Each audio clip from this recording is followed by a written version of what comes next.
Recruitment. So I set up in 2018.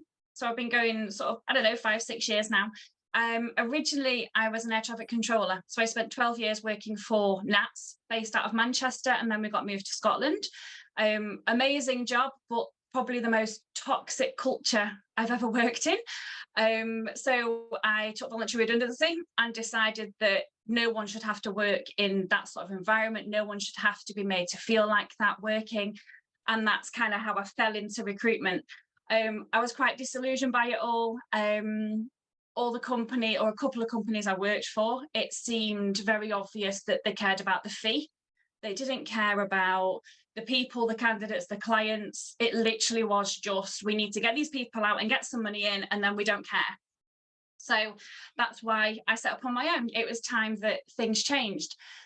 So I think the main thing that I champion really is kind of startups and SMEs. So I speak with so many founders, company owners, small business owners every day. And a common thing that I hear is obviously they've either been burnt by a recruiter in the past, or they just can't afford the fees. You know, the fees vary, anything from 15 to kind of 22% of the annual salary. So they can be, you know, really quite high, which is why I changed the way that I work. So we effectively will give the tools to the startup. So we offer a consultancy, and we'll give the tools to that startup, to that business owner, to the hiring team on how to start recruiting for yourself and how to grow and where to find people.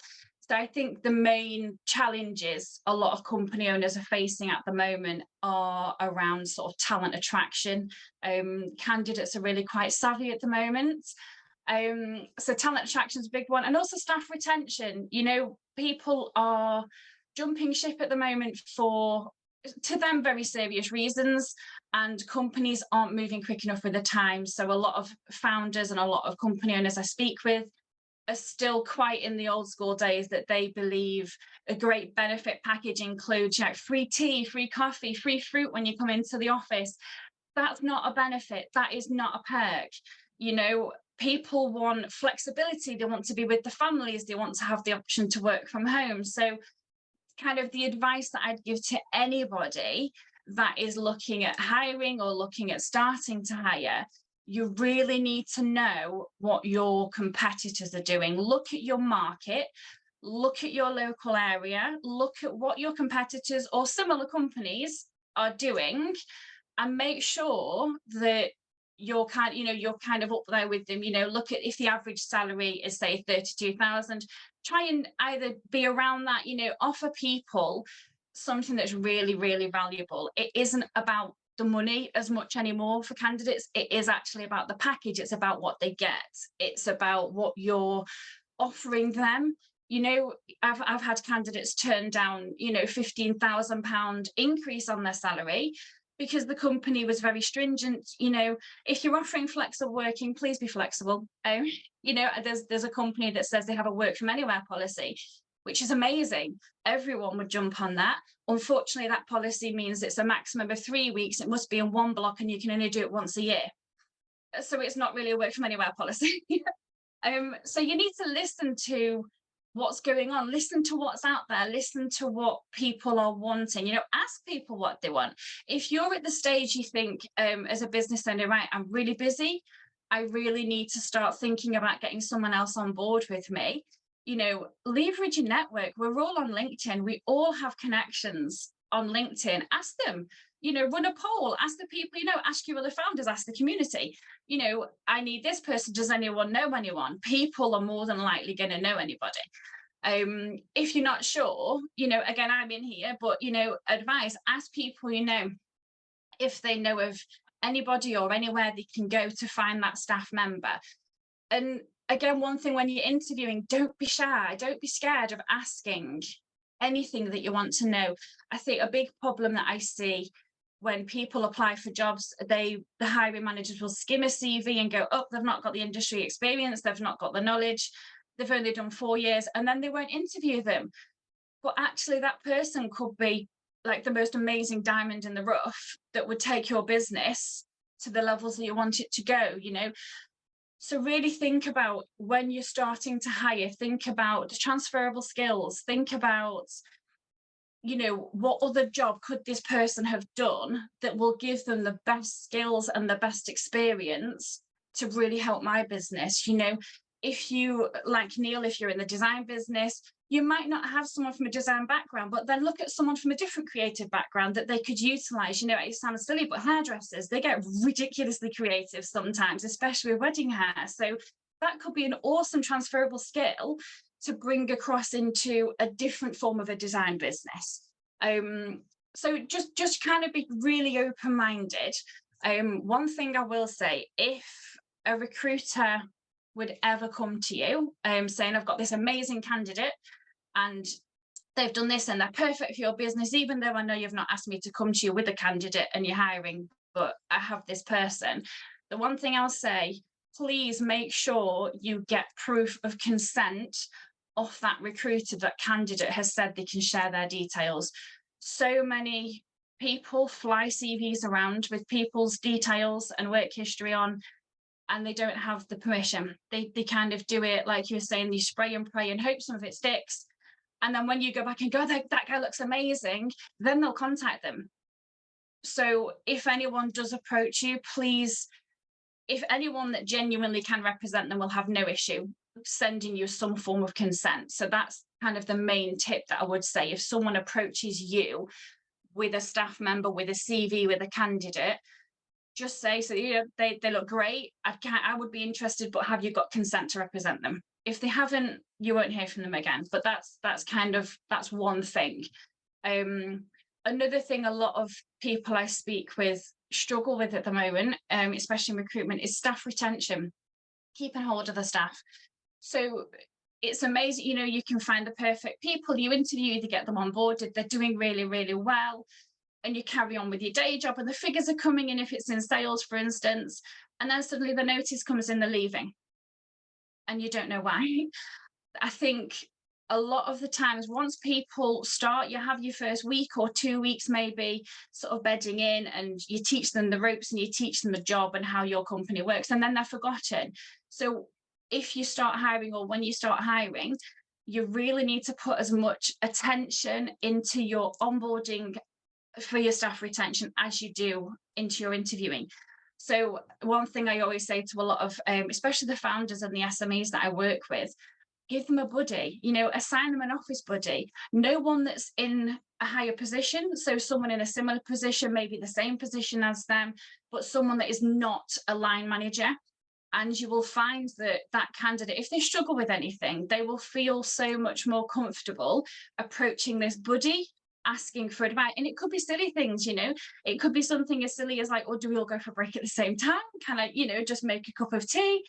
And if you have that buddy, you will find people will talk more, people will get on more, and any concerns that candidate has, or your new employee, any concerns they have, they will actually be discussed within their peers.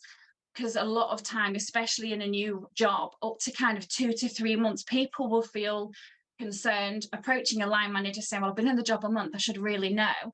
I can't go and ask in case they think badly of me. So the best thing that I'd recommend, definitely assign them a buddy, catch up with them, try and catch up with them kind of every month, every 6 weeks. Just check in, proper sit down, no distractions, away from the office, away from everyone else, maybe go for a brew at lunch or, meeting room, and just be very candid. What do you like about the company? What can we do better? Have you got any concerns? And if you're really approachable, you'll find a lot of the time staff retention will increase. You will keep a lot of your staff. And that's something that you can start even with your first hire, like from day one. That's something that, I try and encourage all the SMEs and all the small business that I speak to, like, you need to try and get this sorted now, because the last thing you want is to start to grow. And as you get bigger, the first staff that you had in start to drop off because they feel unappreciated, or they feel like, they're just kind of stagnant in the job. So try and keep people engaged, be present, be available for them, sort of really support them. And like I say, the office buddy thing's fantastic. another thing, as some of you have probably saw recently, I did a post on LinkedIn about a neurodiverse candidate, and it went crazy. So that's highlighted. We're currently at nearly 700,000 impressions. And that's highlighted to me that these candidates I'm speaking to now that are neurodiverse, they might have ADHD or autism or dyspraxia or dyslexia. They're absolutely amazing at what they do. You know, they're just fantastic at their job. And it's mainly the interview process that they struggle with. So I would also encourage, look from all angles, like get like the most diverse workforce you possibly can. If someone, you know, if someone applies for your job, it's not difficult. Just pop out. I've actually got a template I can send you, Ollie, as well, that you could maybe put somewhere for people to share in Slack. It's just a very simple form that says, do you require any reasonable adjustments or any help and assistance, you know, for an interview? So if you want to interview someone, just send it out. You know, a lot of candidates I spoke with they just struggle, you know, they just struggle by, and there's one at the moment, he's in 114 interviews and not passed a single one, but he smashed every single target in the last 10 years. But he struggles, you know, in the interview process, kind of the format, the way it is.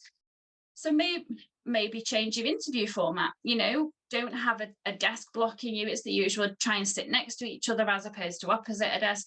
But think about your interviews. Think about, how can I get the best out of the person I'm interviewing? You know, I understand that you need to ensure they're suitable for your job and they're suitable for your company, but you'd rather them be more natural and more candid and more open and have a conversation with them, as opposed to it almost being like an interrogation, which is very old school sort of interviewing.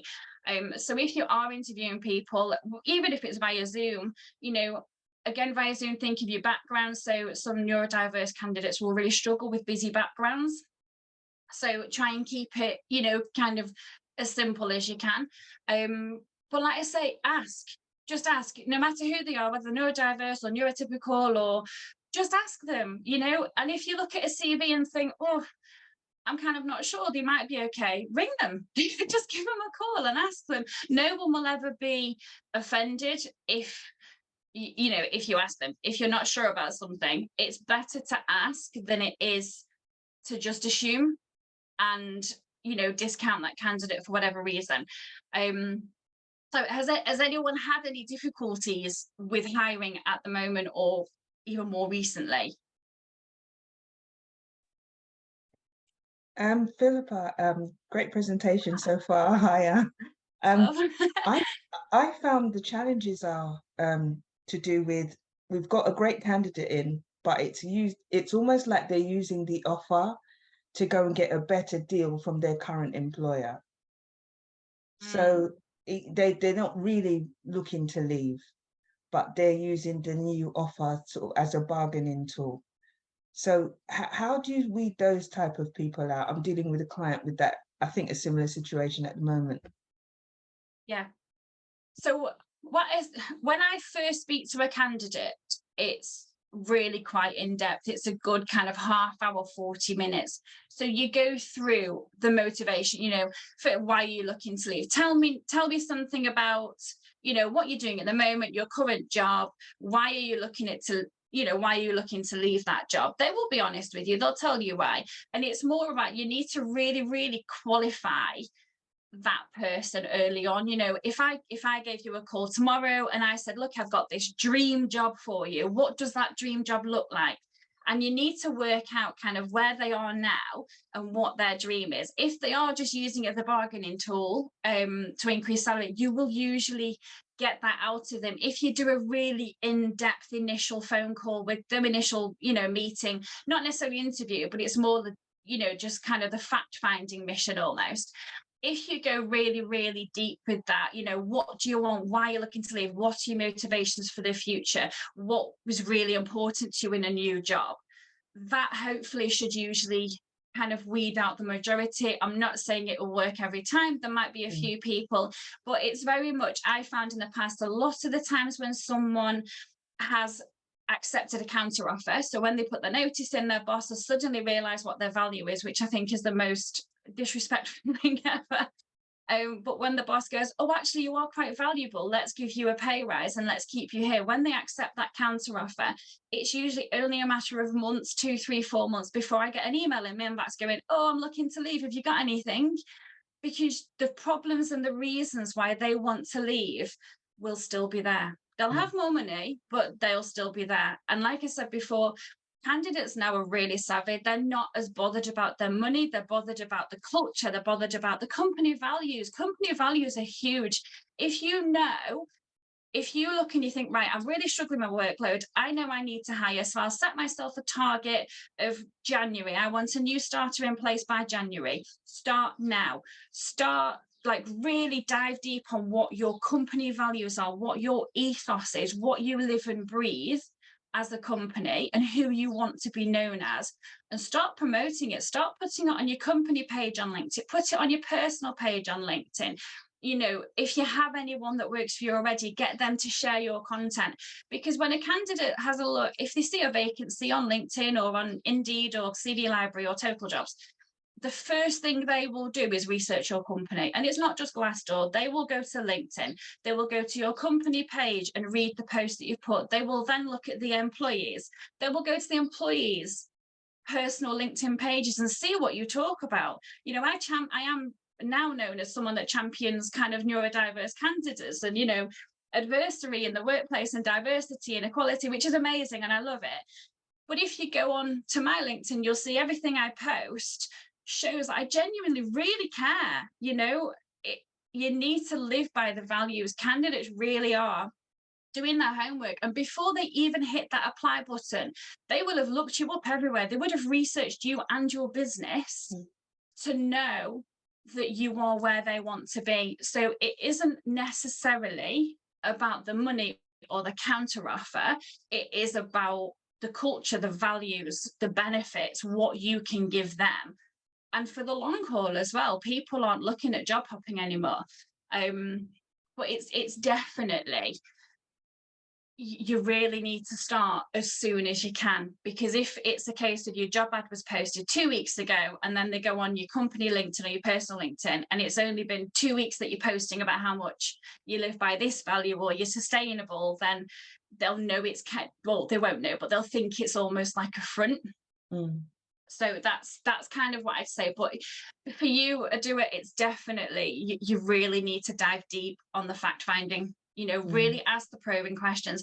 Anyone that's genuinely looking will see the value in why you're asking, as opposed to the ones that just want something to be able to go back and go, oh, I'm worth more, can I have the pay rise? Because they should really ask. You know, I do say this, if you don't really want to leave, just go and have a meeting with your hiring manager or your boss or the owner and just say, look, I've not had a pay rise in 5 years. I feel like I'm worth it. If they say no, then you can leave because you're not valued. You know, but definitely you would get a lot of that out of a really kind of intense fact finding. Yeah, definitely. But one thing, like, we're all human. Don't be afraid to ask anything. Thanks for that. I'll certainly be in touch with you again anyway. Yeah, no problem. We'll catch up soon. Has anyone else had any issues, or has anyone else got any questions around hiring or staff retention, anything like that?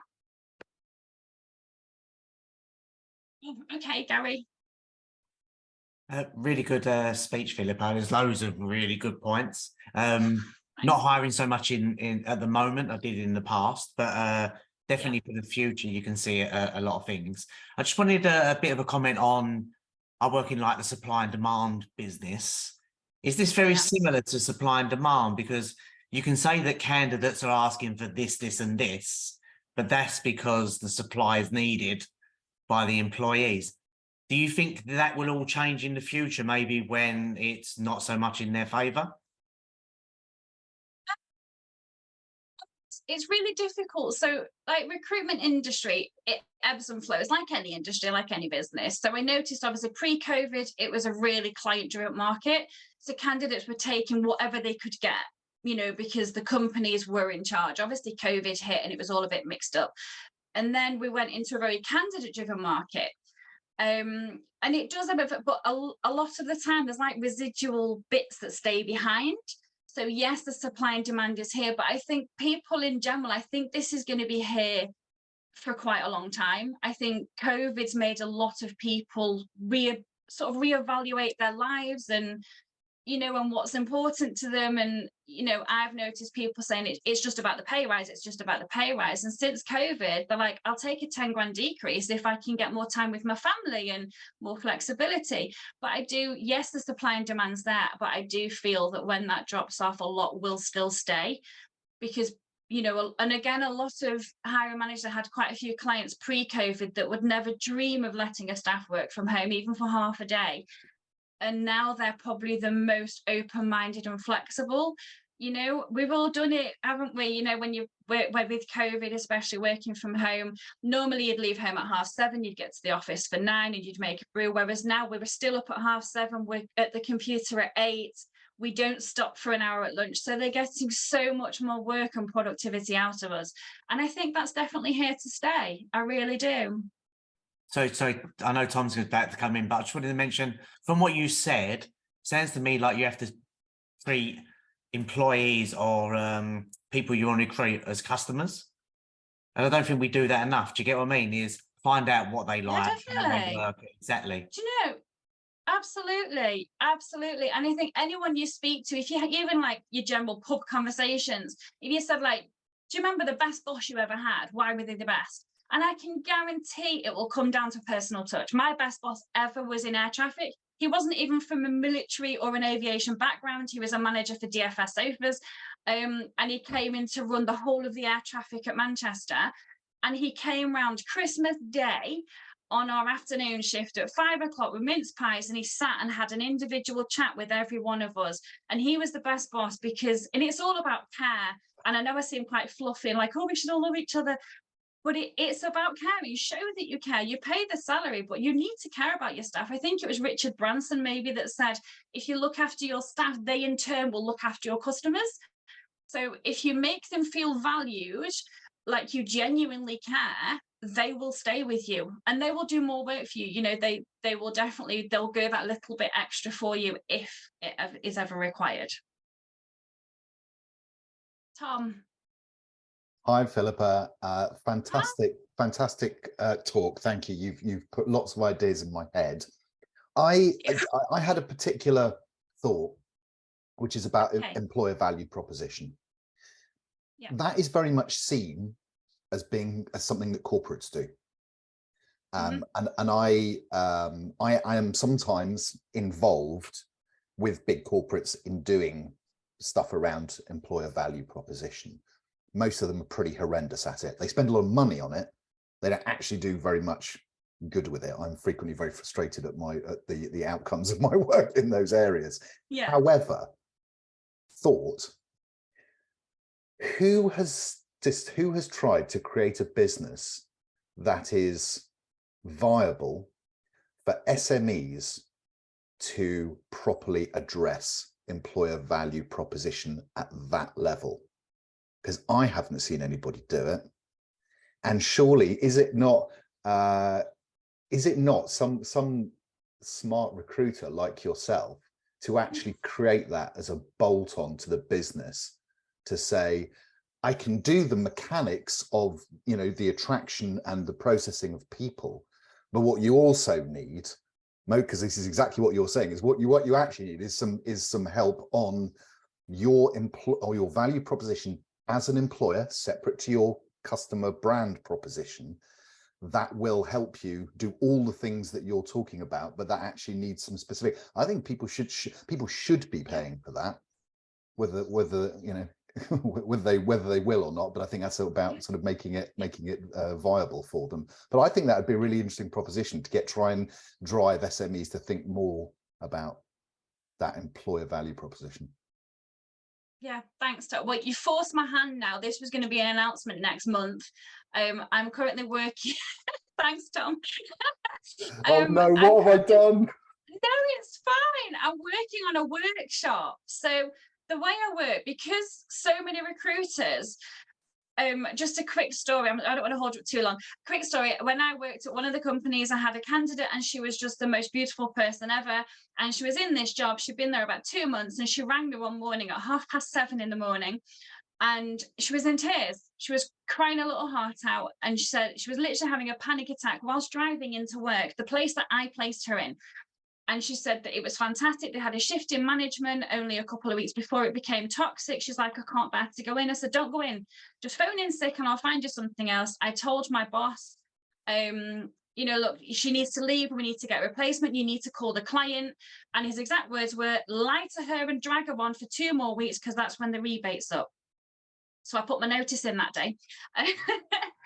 And that's why I started. So now, and the future of recruitment, in my opinion, is going to be so consultative. It's not about, right, oh, hi, Gary, I've got these 2 people. I'm going to place them for you and they're amazing. And then you just interview them and it's done and pay me the money. I'd rather you pay me a set amount. So my consultancy, you pay a set amount. I will come in either face-to-face or virtually. And I will go through with you and your hiring managers how to hire and how to find the people and how to screen CVs and how to interview. But I'm currently working on building a workshop. And this has come from a US person messaged me on the back of that LinkedIn post saying, basically, I will pay you to run a full 1-week workshop on how to teach my hiring managers, basically on how to keep my staff happy and how to employ them properly, including sort of neurodiverse as well. So that is in the process, Tom. That's nearly Awesome. ready. I mean, you're right. I mean, the old model of contingent recruitment is dead in the water. Oh God, it's awful. I hate it. I have a couple of recruitment agency clients, one of whom we did a full rebrand on the beginning of this year, exactly for this reason, that they said we need to go to the consultative method. This is where everybody's going. So yeah, that's an inevitability, I think. So I'm glad to see you're forging into that future. That's great. Yeah, definitely. It needs to be more personal. It needs to be more collaborative, and it is all about collaboration because I don't know your company as well as you know it. So yeah, thanks, Tom. Awesome. Neil, sorry. Unmute, there we go. Fantastic talk, Philippa. I've got a whole list of different topics to ask questions and think about. I did think that I've forgotten the guy's name, but there's one company that I met through a different networking that seemed to have built a really, really good work-life balance or custom, where he's set up this business that sells or find for large companies the ability to sell articles into newspapers to do their promotions, and he's built this amazingly successful business. But during the energy crisis, he's paid everybody's energy bills over the week, and he does 4-day week is just set, you know, and in the investment and the belief in the staff and how they're embroidered into the culture is fantastic. So it's my job to remember the guy's name and the company's business name. I'm having a blank early morning moment there, but I'll share that with you. I think on that, there's this is interesting, and I even used it in my sentence there, work-life balance or employer-employee. There's almost like a complicit bias or tension between those words, where it's almost like the employer is doing the employee a favor, and that seems to be turning on that culture. Where I almost was thinking about it, it's almost like a team. You know, if you were to have a sports team, when you're the particular person that works for the company, has the ball, is up to bat, is etc. They are everything about that company, you know, so they are 100%, you know, what it is. If you've got a winger going down the side, they're a member of that team. And while they've got the ball, they are that company. And people don't feel valued in that same way. So actually helping people kind of build a culture and build a community. And I don't think employers really understand that they need to treat their team with the same level of respect as they do their customers. We talk about persona design. We talk about how does your our businesses fit into the journey to sell products to them. Rarely do we think, well, how does my business fit into the journey of my employees? Because it's just part of my story. It's part of their story. What will it bring to their lives? And they just see it in a very transactional basis. And I think that that's something that it sounds like you're challenging with the culture and community, and then also hands up to the or respect to the diversity and ADHD. My eldest we've just discovered is definitely ADHD. So, you know, we're going through all of that, you know, it's a superpower. But I did actually have a client this year who had ADHD, and it was a real challenge for me because she rang me up. It was actually a very famous chef called, photographer of chefs called Georgia Smith Glynn. And she and she rang me up the day before, and she was completely panicky about what we were doing. And I had to redo overnight how I was presenting the content back to her so it made sense. And that was a really unique challenge for me, because I knew I had to communicate back in a very different way because of how she received information. So, you know, I think it's all something we're all learning about, you know, how our brains work and what superpowers we have. So yeah, well done. Yeah, well done. You know, just those are the thoughts you. that you've stimulated in me. Oh, thanks, Neil. But that's part of the workshop as well that I'm developing. Obviously, every person is completely different, and every neurodiversity is very different. You know, and I've learned that with, especially with some people on the ADHD or the autism. You know, they are completely different. Some really struggle with backgrounds, some don't. Some struggle with noises, some don't. And it's just about finding out. But there's no harm in asking them. And that's one thing I'm trying to really promote at the moment as well. Is you just need to ask. Fantastic. Thanks. Thank you very much, Neil and Tom, everyone, for your questions. I think that's been really, really good, Phillipa, an insight into recruitment. It is as important as other functionalities in any successful business. Sales, marketing, recruitment is massive. And I think you've given us some wonderful insights this morning. We're going to give you lots of love and big ups and respect on LinkedIn today. You ready for this? And that's what we want. That's what we're going to do. Awesome. So yeah, we'll do that. And thank you very much. Oh, thank you so much, everybody. Any other questions, guys, or what before we finish up? You're welcome to reach out. Anyone that's got any questions or do you want any advice or anything at all, you're welcome to just reach out through LinkedIn. Get in touch with me. I'll happily chat with anybody, help them out.